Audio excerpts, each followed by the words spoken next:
Qui noi non rappresentiamo la ricchezza di un territorio vero e reale. L'Italia non è Lussemburgo, l'Italia non è la Svizzera,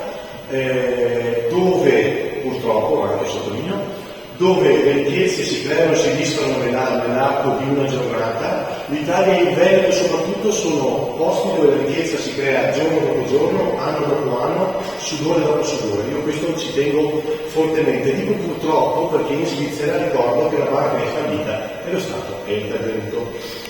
In Italia invece, in quel disgraziato momento del 2017, se non ricordo male, grazie Mario, si è deciso per una crisi delle banche indotta da una scelta sciagurata, che è stata quella, lo ricordo, per vedere di cronaca del governo Renzi, di inserire la normativa sul bail-in delle banche senza valutare cosa potesse succedere all'interno del paese. Perché dico questo? Perché altri stati, noi non siamo né più brutti né più cattivi di tanti altri stati. Molti altri stati hanno le banche messe come noi, con una differenza però. Prima di introdurre la norma hanno sistemato i buchi. Da noi prima introduciamo la norma e dopo succede il disastro. E noi abbiamo fatto sempre i nostri conti come poveracci e la Veneto Banca e la di Vicenza, se fossero state liquidate non coattivamente ma normalmente, bene, noi oggi non saremo qui, il FIR non esisterebbe, probabilmente noi in tasca avremo gli stessi identici soldi che ci aveva dato il FIR. Il FIR non è un'elemosina di Stato, ma è una compensazione, cioè un fondo che indennizza i risparmiatori per un danno che lo Stato ha fatto con quella liquidazione coatta. All'80% queste cifre sono arrivate ai risparmiatori di banca come Vicenza e Veneto Banca, all'80% di queste cifre sono arrivate in Veneto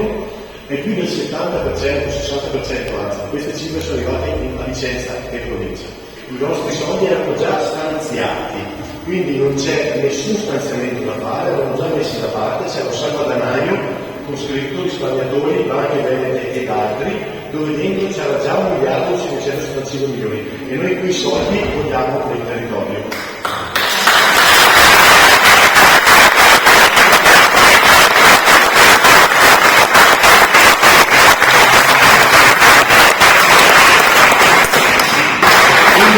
Quindi chiederei al Consiglio Comunale, a questa Commissione e a tutto il Consiglio Comunale però e al Sindaco di muoversi sotto tutte le strade, in tutte le forme, in tutti i modi, affinché si sappia in che maniera, in che modi, in che tempi questi soldi arriveranno all'80% a Vicenza. Noi siamo stati molto bravi, certo, abbiamo combattuto molto, certo, siamo l'ultima associazione rimasta in piedi, certo, siamo gli ultimi che stanno battendo le mani, certo, perché noi quella banca ci abbiamo messo tutti, queste banche ci abbiamo messo tutto, non molleremo fino all'ultimo euro, certo,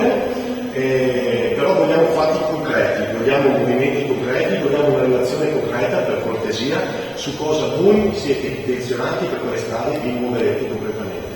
Perché al limite questi signori ritorneranno qua per chiedere comprensione con me, perché noi siamo brutti, cattivi, però una cosa abbiamo buona, che non va più di moda, siamo di parola.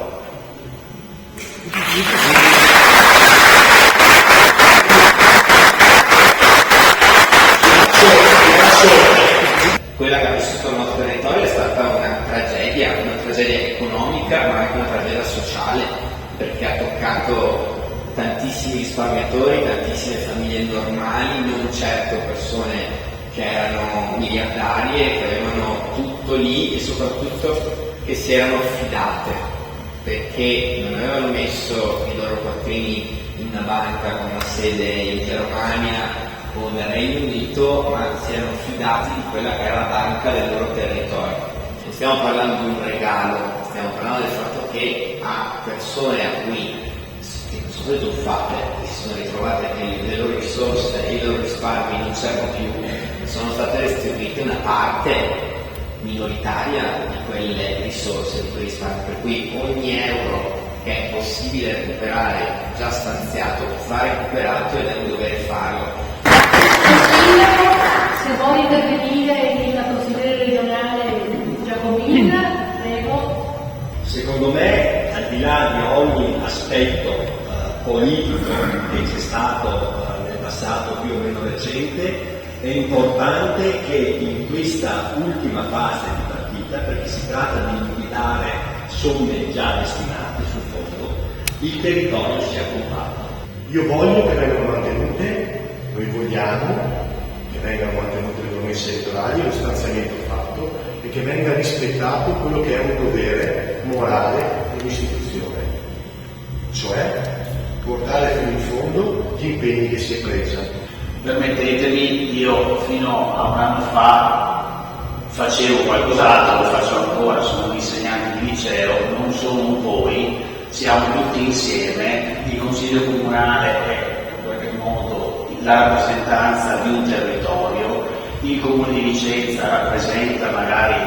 a livello più importante il territorio della provincia di Vicenza, ripeto, non c'è un voi, siamo tutti insieme e credo che noi dobbiamo portare tutti insieme questa voce a Roma e a Roma abbiamo dei rappresentanti e quindi credo sia fondamentale che intanto rimbalzi fortemente sui media, sui giornali che oggi ci siamo trovati, che eravamo qui, che eravamo in tanti, che la sala comunale è strapiena e non ci capita spesso di fare una commissione con così tanta gente.